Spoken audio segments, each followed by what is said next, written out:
Okay, here we go. Ooh, there's more to it than that.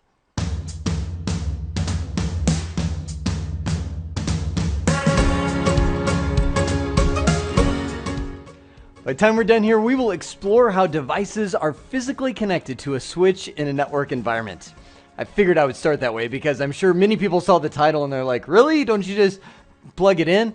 Well, in one sense you do, but believe it or not, people rarely connect devices directly to a switch. And that's what I want you to grasp in this nugget is how does the physical layout of our switch connections really look beyond a lab environment?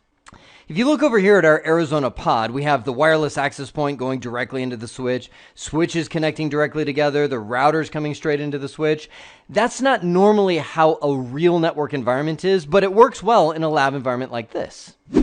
In business environments, we'll typically have walls, and that's where our cubicles come in. You know, people have their desks sitting right there, their office chair. Forgive my lack of perception here. You know, this is the person sitting there using their computer sitting on the desk, and that computer, that laptop, that whatever, printer, anything, will typically have a cable that ends up going straight into the wall jack. Or you'll have the wireless access point sitting in the ceiling, broadcasting down its radioactive waves and connecting people to the wireless network. That also will go up in the plenum space of the ceiling, which is that crawl space above the ceiling that we typically don't see.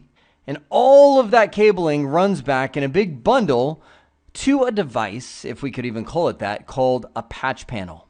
Let me show you some pictures online, which I think will help a lot with this. I'm going to come here and I'm just going to type in patch panel. There we go. That's what they look like. They are typically 1U of space, but they can be much larger. They can be 2U, 4U. I've seen some 8U, just giant patch panel chunks that you put into a rack. And all of them take the wires like this. You take your incoming cable. So this is the cable dropping in from the ceiling, and it comes to the back of those patch panel. We take a little cable stripper, and we strip off the shielding, and you've got the 8 individual wires that you feed into the patch panel like this. Hang on, let me scroll down a little bit more.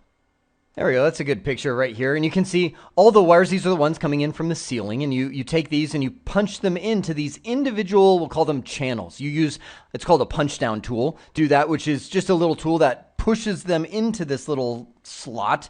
The slot itself have these really sharp little metal pieces that strip the shielding and touch the wire inside of that. And the punch down tool, usually, if you got a good one, cuts off all the excess wire right here, so it just goes in and hides behind here. Then on the front of it, it kind of looks like this. Let's grab one of these. This is the front side of the patch panel.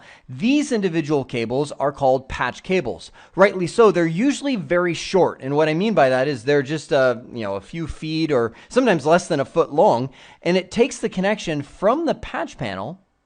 There we go. That's a great picture. From the patch panel into the switch itself. I don't even know what it looks like, an old switch right there, but that little connection right there is called that patch cable. So again, up here, oh man, what a great picture. Hang on, let me grab my pen. Up here, all of that cable is coming in from the ceiling. Again, that's from all the wall jacks, the WAPs, everything coming in, feeding into this little box, which obviously is set up as a model because all of those devices aren't connected. But that goes into the back of that patch panel. If I were to flip that around, that's where you would see all the individual wires like this that I just showed you, comes out of the front with the patch cable into the switch. Now, the reason we have that patch panel is because it's a great junction point. I can move my switch around down to the rack down here, or maybe I can move it into another rack that is not even in that patch panel vicinity, and then I just buy longer patch cable to connect it.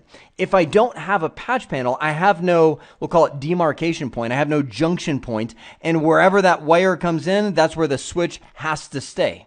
It also makes troubleshooting a lot more difficult because I can actually mark on the patch panel which wall jack that goes to. They have the little white slips of paper where you can say A5, and there will be a wall jack somewhere on the wall with a little A5. And if you've done this well, and by the way, I'm just biting my tongue because I could just keep saying IT expert cabling, IT expert cabling. I created a whole series just on how to do cabling right inside of business. We cabled a company from the ground up and videotaped the whole thing. It's a whole lot of fun. But in that series, I talk about the documentation you should create and the testing you should do to make sure your cable is good.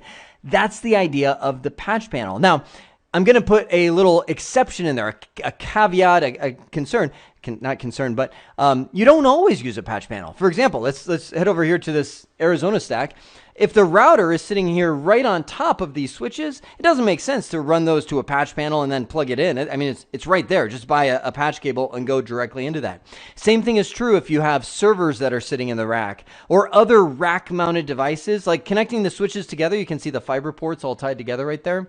That makes sense because they're all sitting right next to each other. It's the stuff that leaves the MDF or the IDF, the room that all this equipment is in, that's where you'll have it all come in and terminate into a patch panel. You'll only go directly into a switch in a very small office or home office environments. We call those SOHO environments. Now, I want to make sure that you know that patch paneling is not only true, here's a good one, of copper cabling, it's true of fiber as well. You can see these are fiber ports that are coming in. And again, actually, they show 3 little graphics right there. Great little thing. You can see that on the back of these, you have the fiber connection come in. And then on the front of that, if we were to flip it around, oh, here's a great one. This is a fiber optic patch panel. This is all coming in from the street or the conduit or wherever that cable comes from. And then it terminates right here into the individual send-receive wires. That's where we get our fiber optic patch cables and plug that into the SFP port. A port like this, and that's exactly what we have right here. This is a fiber optic patch cable that just plugs right in here. If this were a production environment, this would simply go to the patch panel that would be sitting in the rack above it. Does that make sense? I just wanted to make sure that you can catch on to the physical connections, how we connect our devices to switches, because I often find when we get into the hyper technical first, a lot of times people that are new will walk into the MDF or IDF and just stare and go, what is connected to what here? Understanding that concept of patch paneling and how all the cabling comes in is a big deal. So we've now explored how devices are physically connected to a switch in a network environment. I hope this has been informative for you, and I'd like to thank you for viewing.